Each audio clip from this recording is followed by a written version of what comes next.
Hello, welcome everybody. Sorry, we had some technical issues.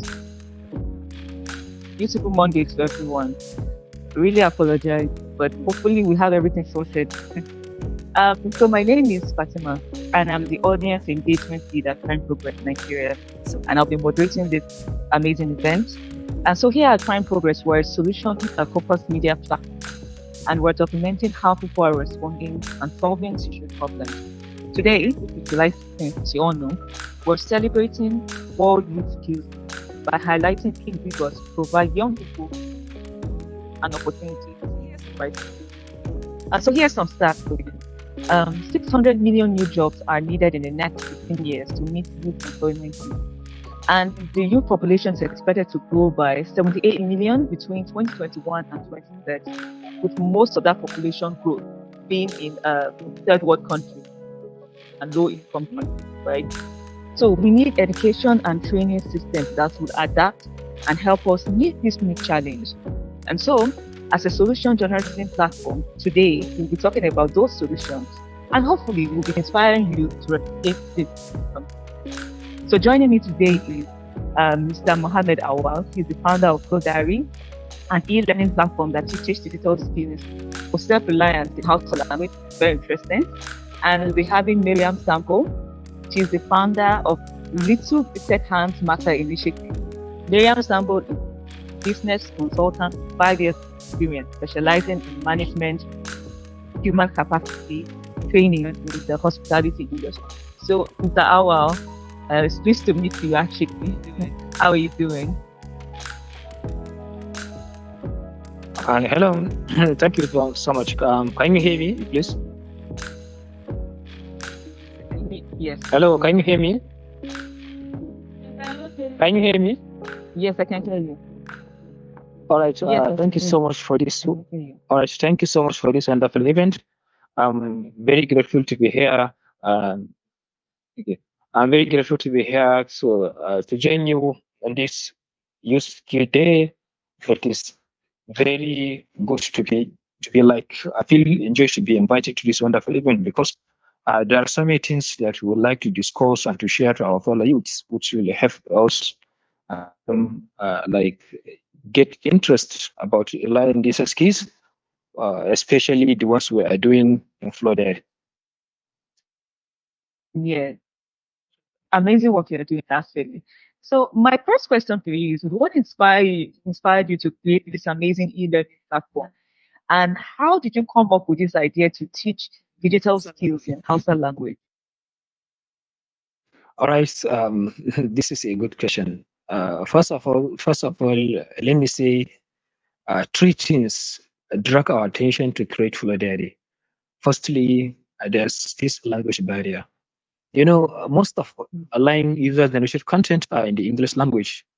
When you go to Wikipedia, Google, Facebook, and others, because English overtakes the world. So, but there are some people in my community, in my region, who don't understand English and could not comprehend the language as clearly as they could comprehend their local language. So this draws our attention to provide a unique platform that will enable them to learn these digital skills in their native language or their local language to help them build careers in the tech industry. Secondly, with the advent of new technologies, there are so many terms, or let me say, there are so many capabilities of them, like opportunities, for instance, opportunities that they need to enroll, they need to get started with. But due to lack of mentorship, this prevents them from getting enrolled or getting attached to this tech industry. For instance, now, as of Get Bundy Search 2053, it says 85% of Nigerian graduates don't have digital skills. Mm, very true. Hello, are you talking? A lot of yes, yes. I can hear you. Hopefully, you can hear me. Yes. Yeah. Our second speaker rather, she just joined. You're hearing her voice in the background. So yes, this is So yeah, this is very Okay. interesting. Yeah.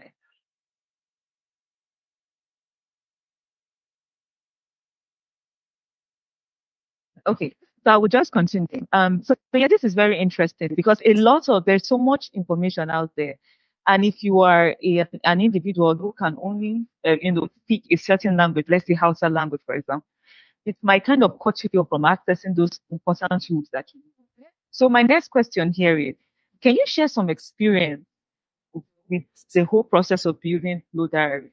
What did you have to go through? Because there are lots of people, I believe, lots of youth who want to establish platforms, who want to make a change there, but they don't really know how to go about it. So using Flow Diary as an example, what did you have to go through? What were the steps, the processes that you had to go through to really overcome? Excuse me, were you asking my experience about building Flow Diary? Yes, I was asking you, Mr. Auwal. Okay. Firstly, bringing this kind of project in the community where we lack it, we get less access to it, is a bit kind of challenge. But when we understand the kind of needs our people want, then we started to like activities, gather our friends, and what we have to get started with it. And the first thing about it is that people who wants to develop careers, who want to build careers in the tech industry, already have interest in it. And we are trying harder to make those people who don't even have experience, who don't have interest in it, to have interest in it, because say over 600 million jobs will be created in the youth. So we are trying harder to make them like come up and join us to learn these computer skills in very simple terms, and very simple access, to get access to it easily. Yes, very interesting. So Miriam, we can see and hear you. Please welcome. We're live. Okay. Yes. So I see that you have such a. I went on your LinkedIn page. You have such a wide range of expertise. So I wanted you to really talk about your foundation, your initiative, and what it is, and how you started. Some stories you want to share with our inception to your detection stage. Sorry, I didn't hear the last thing you said. Yeah. So I was asking. So what motivated you to start Little Hand initiative, right? What was from your background in business consulting, all of that? How did that help you play? How did that play a major role in creating that initiative? Okay. Hi, everyone. Thank you for having me here. So, first, a little gifted hand. Let me tell you what we're about. So, our primary focus is mitigating poverty and minimizing crime by empowering out of school children in remote areas through automotive skill repairs. So, the motivation is the gap existing in the community where I grew up in. So the first branch we have is situated in my local government, all right, and that's because I know the area very well. I grew up there, so I know the challenges there. So the motivation actually is because we have in Basa local government in Plateau State, we have illegal mining issues, and then we also have drug abuse problems among the youth. All right. So the motivation initially was the targets that I have in mind, the people to help were teenagers from 17, and then people in their early 20s. But due to in the course of my research, started to do a little research before I started the NGO. Because of my research and then survey, I found that. Please give me a second, please. Okay, sure.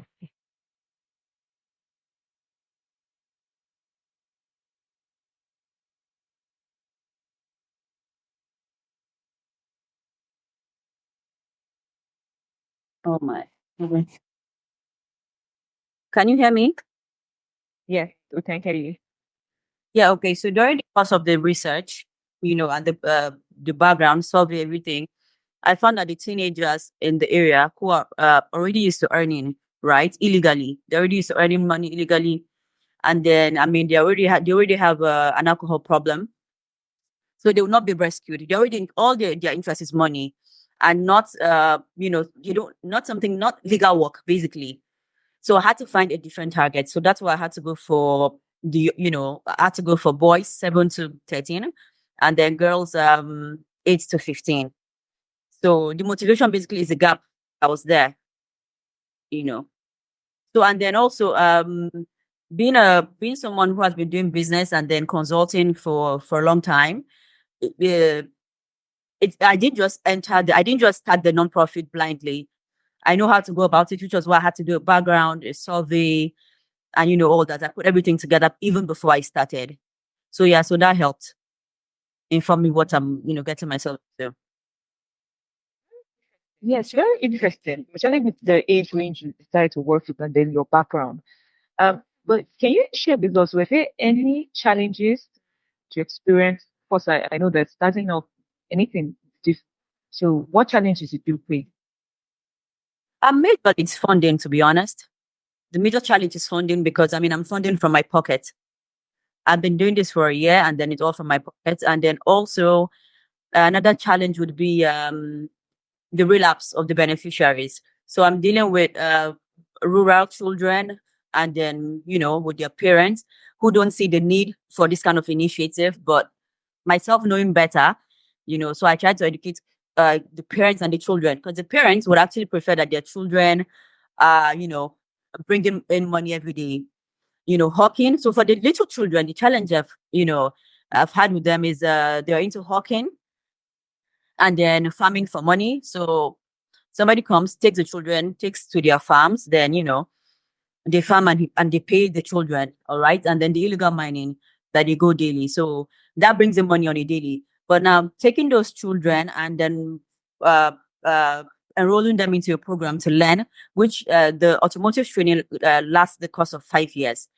So it's you don't start to see any money, any daily income, at least for the first 2 years until they're able to learn something tangible, to do. So we're having challenges. That's telling the parents, "Oh, just relax, little time. Your child will learn how to do this and maybe learn how to change a tire, get the money for it, or pump air, in the tire, get some money for it." So those are the challenges we're being faced with.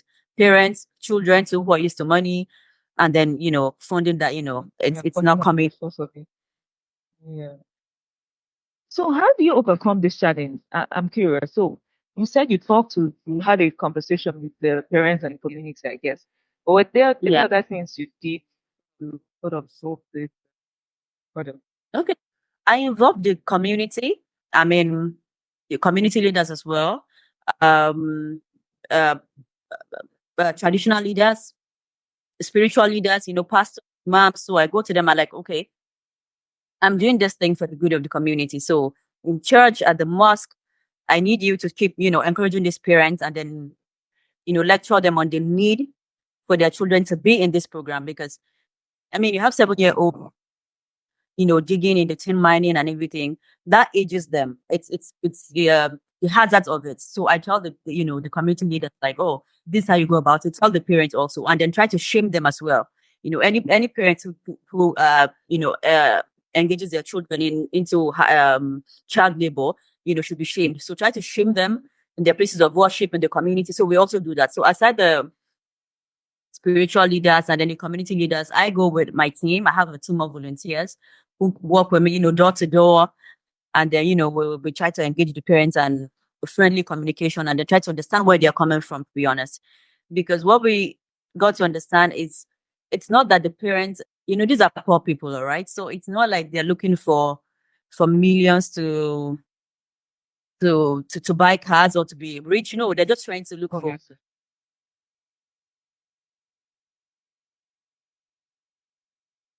Mm. Hello, Maryam, can you hear us? Hello? Okay. Mr. Auwal, I don't know if you're still with us. I sort of lost Miriam there. Was making a very good point on her awareness and sort of Okay. Mr. Auwal, yes. 10 questions to you, I guess. What challenges have you faced while you're building and running Flow Diary, and how did you overcome them?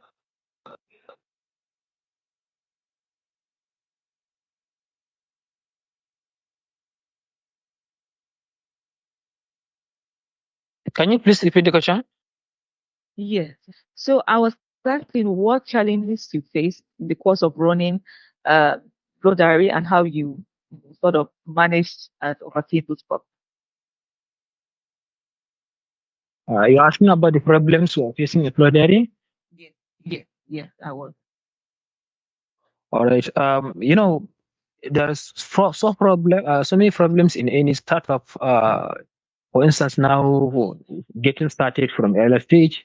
Um, but in our own case, the exact problem we are facing is trying to make those people, the youth among us, to understand the potential or the opportunities we are bringing to them, like the need for our startup to be in their career.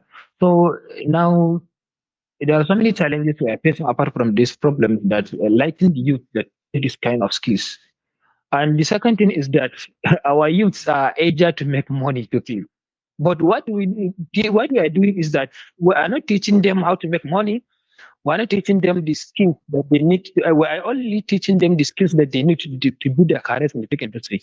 Because once you build your career, you surely earn. But they are eager to make money. So these are just these challenges or problems we are facing in our earlier startup. And the third one is that we lack funding.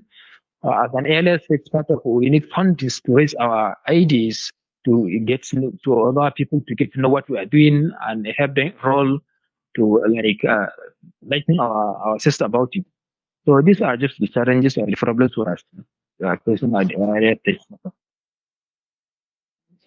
Yes, thank you so much. But Mr. Awa, I don't know if you could just repeat how you are overcoming those challenges. I sort of missed that part. I think I had a connection.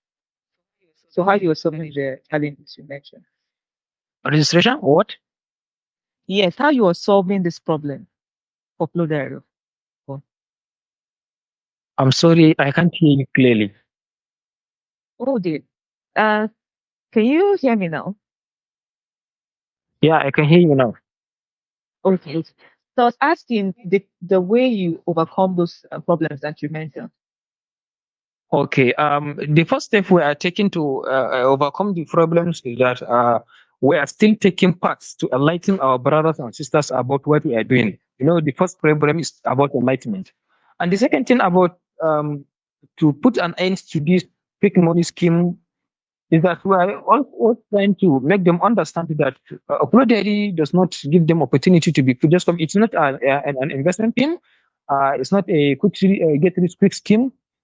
We are just teaching digital skills. And the third challenge is about funding. We are like attracting the attentions of our investors, NGOs, and other governmental organizations to help us secure funding for our startup to have our fellow youths get enrolled to discuss it and build their careers in the tech industry. So we are trying to put an end to the challenges we are currently facing in this space. And that's good work. You're right, because we live in an era where people want things that they want it now. Don't want to work as hard. And so I think one of the main reasons for this is the invention of technology. You can put it like that. And so people are used to having things easier. So here's my question to you, Miss Maryam, because you talked at length about the work you're doing, challenges and solutions, right?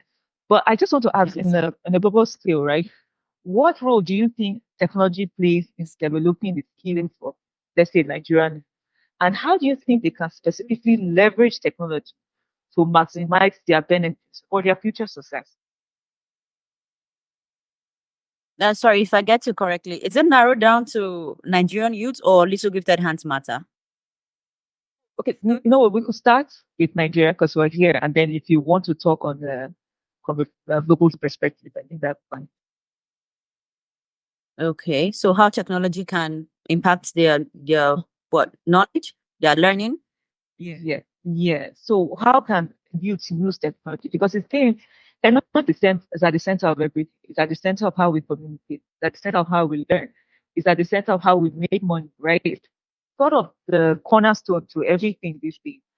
And at the same time, it seems like our youths are not properly leveraging technology, or case of what the world said. They could be using the technology, but maybe in the wrong way. So how, in your opinion, right, with the work that you're doing, how do you think they can properly leverage technology in order to prepare a better future? But I think the more important thing we also need to talk about is if they have access to the technology we're talking about. To be honest, um, I think I have people may say, "Oh, how can we?" That's youth like myself into tech. Say, how can we? How can they help? For example, the beneficiaries. Uh, how can they teach them something even remotely from where they are? And then the challenges is, can you hear me? Yes, yes. Please go ahead. I can hear you clearly.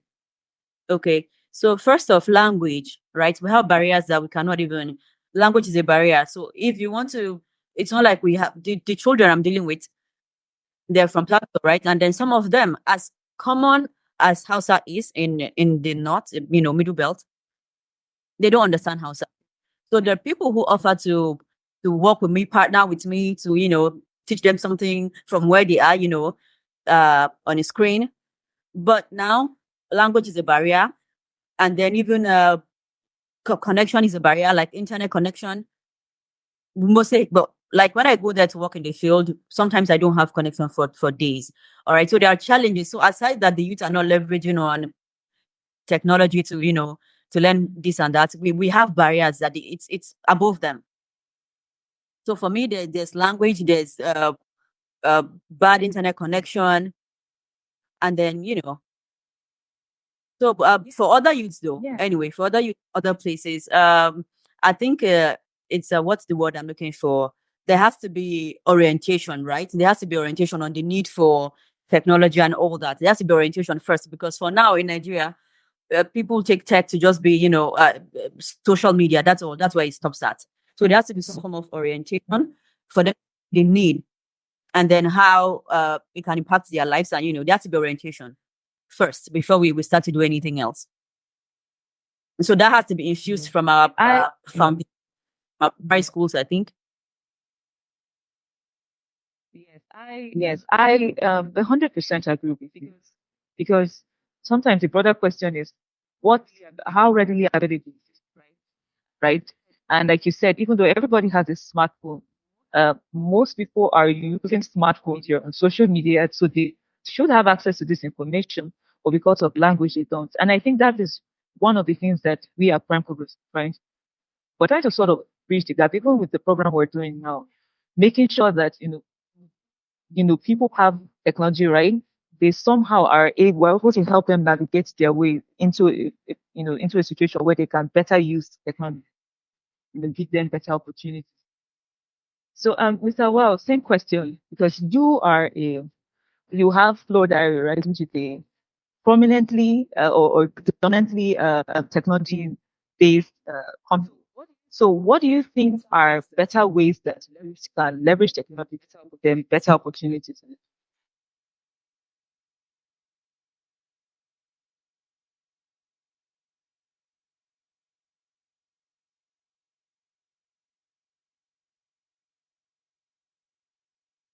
Mr. Awal, are you still with us?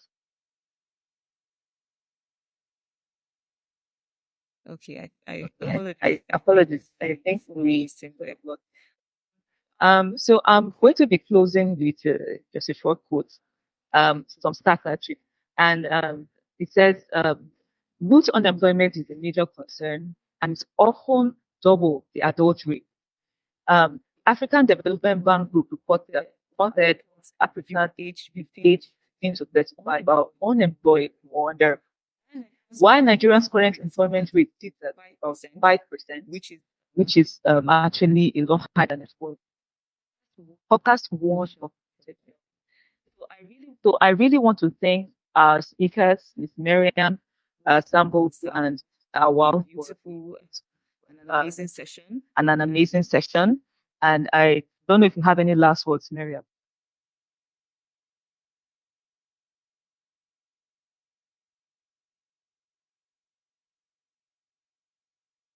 Sorry, I lost you. Yes. So I was asking any last So, I was asking any last words you'd like to share for Opal?